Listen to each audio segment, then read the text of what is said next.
नमस्कार दोस्तों, आपका स्वागत है आपके अपने YouTube चैनल #क्लास 10 पर। दोस्तों मैं हूं सूरज शर्मा और आज के इस वीडियो में मैं आप लोगों के साथ डिस्कशन करने वाला हूं बायोलॉजी का सेकेंड पार्ट दोस्तों, जिसका नाम है श्वसन, जिसे इंग्लिश में रेस्पिरेशन कहते हैं।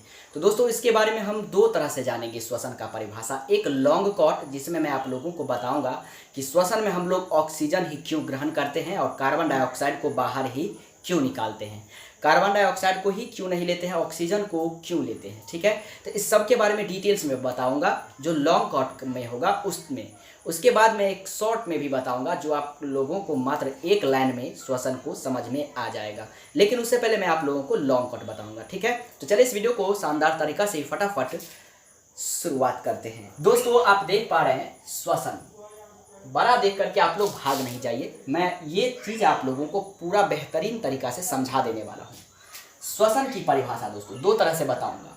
श्वसन वैसे क्रियाओं के सम्मिलित रूप को कहते हैं, यानी श्वसन उसे कहते हैं जिसमें बाहरी वातावरण से ऑक्सीजन को ग्रहण कर शरीर की कोशिकाओं में पहुंचाया जाता है। अब यहाँ तक समझिए दोस्तों, यानी श्वसन हम उन क्रियाओं को कहते हैं या उसे कहते हैं जिसमें बाहरी वातावरण से, बाहरी वातावरण का मतलब हो गया जहाँ पे भी आप है उसके आसपास में जो भी वातावरण आपका है वहाँ से ऑक्सीजन को ग्रहण कर लिया जाता है। ठीक है, उसके बाद शरीर के विभिन्न कोशिकाओं तक पहुँचाता है।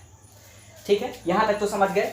जहाँ इसका उपयोग कोशिकीय ईंधन का ऑक्सीकरण कई चरणों में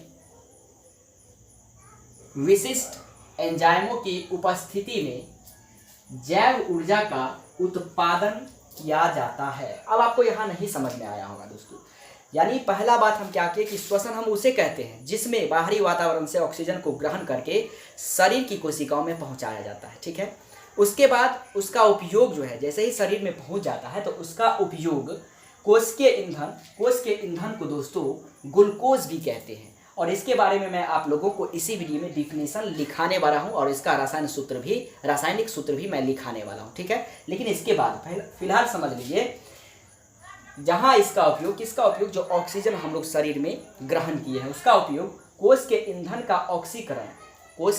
का ऑक्सीकरण कई चरणों में विशिष्ट एंजाइमों की उपस्थिति में विभक्त होता है, यानी बढ़ जाता है कई चरणों में।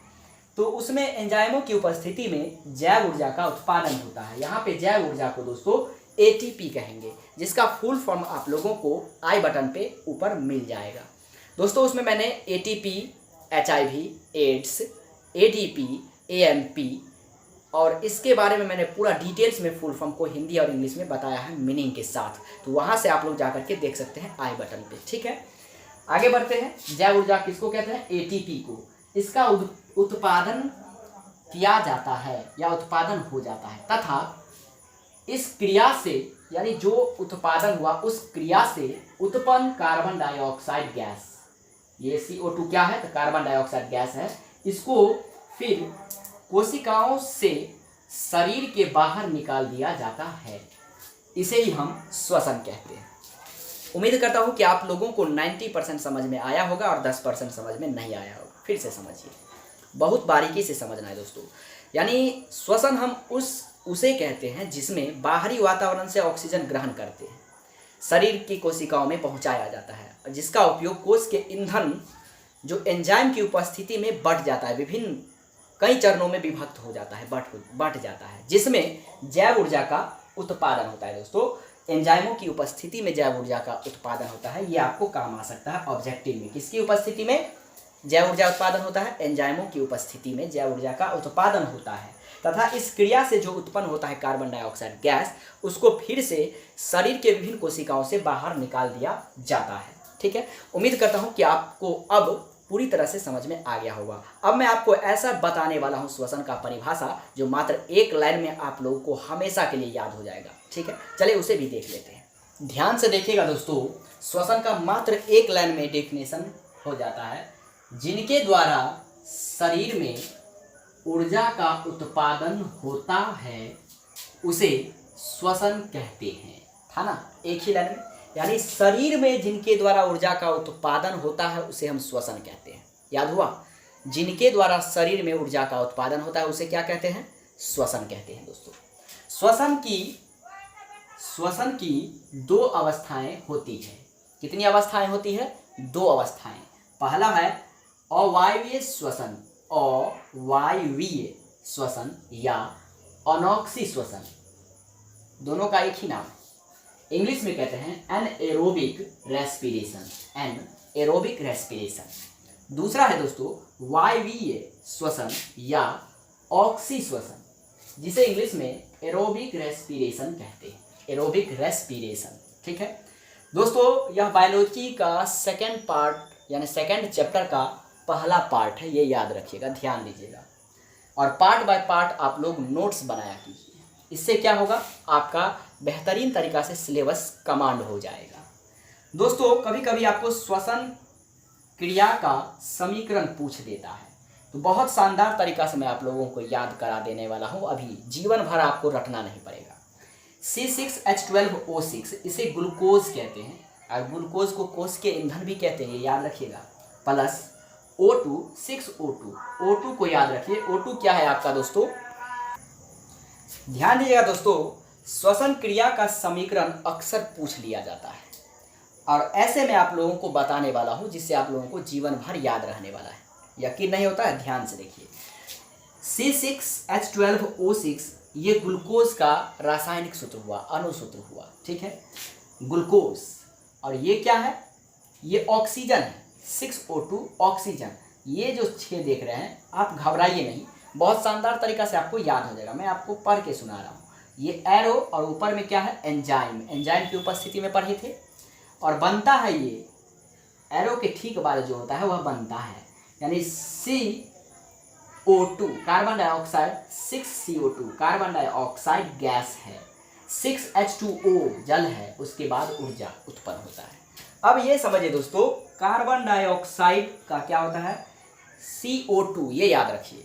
ऑक्सीजन का O2 याद रखिए, जल का H2O याद रखिए। ग्लूकोज का क्या होता है? C6H12O6। ग्लूकोज का अणुसूत्र क्या होता है? रासायनिक सूत्र क्या होता है? C6H12O6। तो दोस्तों ग्लूकोज और ऑक्सीजन दोनों मिलता है एंजाइम की उपस्थिति में, तो कार्बन डाइऑक्साइड गैस और जल बनाता है और साथ में ऊर्जा उत्पन्न होता है। ठीक है, आपको ये लिख लेना है glucose, oxygen O2, arrow enzyme ऊपर लिखना है, उसके बाद कार्बन डाइऑक्साइड 6CO2 प्लस जल H2O प्लस ऊर्जा। उसके बाद आपको 6 लगा देना है, पहले में 6 लगा देना है। इस तरह से देखिए, मैं आपको बताता हूँ क्या लिखेंगे। C6H12O6 ग्लूकोज लिख लिए, उसके बाद इसमें हमको ऑक्सीजन मिलाना है, उसके बाद एरो देकर के ऊपर में एंजाइम लिखना है। क्या लिखना है? एंजाइम की उपस्थिति में हो रहा है। उसके बाद बनता है क्या? तो कार्बन डाइऑक्साइड, और उसके बाद क्या बनता है? जल। उसके बाद क्या होता है? ऊर्जा मुक्त होता है, उत्पन्न होता है। सॉरी दोस्तों, क्या होता है? ऊर्जा उत्पन्न होता है। अब आपको सब में 6 लगा देना है। 6 इसमें लगा दिए, 6 इसमें भी लगा दिए, और 6 इसमें भी। इसमें नहीं लगाना। देख लीजिए दोनों समीकरण कितना आसान है।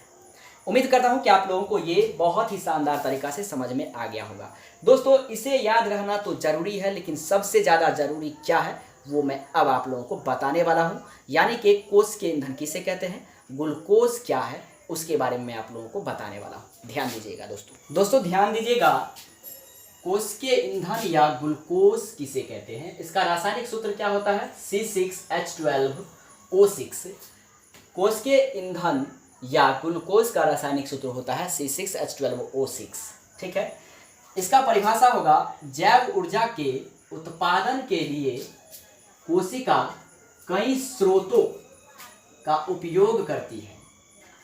जैव ऊर्जा के उत्पादन के लिए कोशिका जो होता है वह कई स्रोतों का उपयोग करती है, परंतु लेकिन मुख्य रूप से ग्लूकोज का ही उपयोग जैव ऊर्जा उत्पादन के लिए होता है। मुख्य रूप से ग्लूकोज का ही उपयोग जैव ऊर्जा उत्पादन के लिए होता है, अतः इसे कोष के ईंधन भी कहते हैं या ग्लूकोज कहते हैं। ठीक है, स्टार पॉइंट बना करके आप लोग लिख लीजिएगा। श्वसन क्रिया में ग्लूकोज का ऑक्सीकरण, श्वसन क्रिया में किसका ऑक्सीकरण? ग्लूकोज का ऑक्सीकरण कहाँ होता है? कोशिकाओं में होता है, इसलिए इसे कोष के श्वसन कहते हैं। दोस्तों अक्सर ये आपको ऑब्जेक्टिव में पूछ सकता है। श्वसन क्रिया में ग्लूकोज का ऑक्सीकरण कहाँ होता है? तो कोशिकाओं में होता है। श्वसन क्रिया में किसका ऑक्सीकरण? श्वसन क्रिया में ग्लूकोज का ऑक्सीकरण कहाँ होता है? कोशिकाओं में होता है, इसलिए इसे क्या कहते हैं? कोशिकीय श्वसन कहते हैं।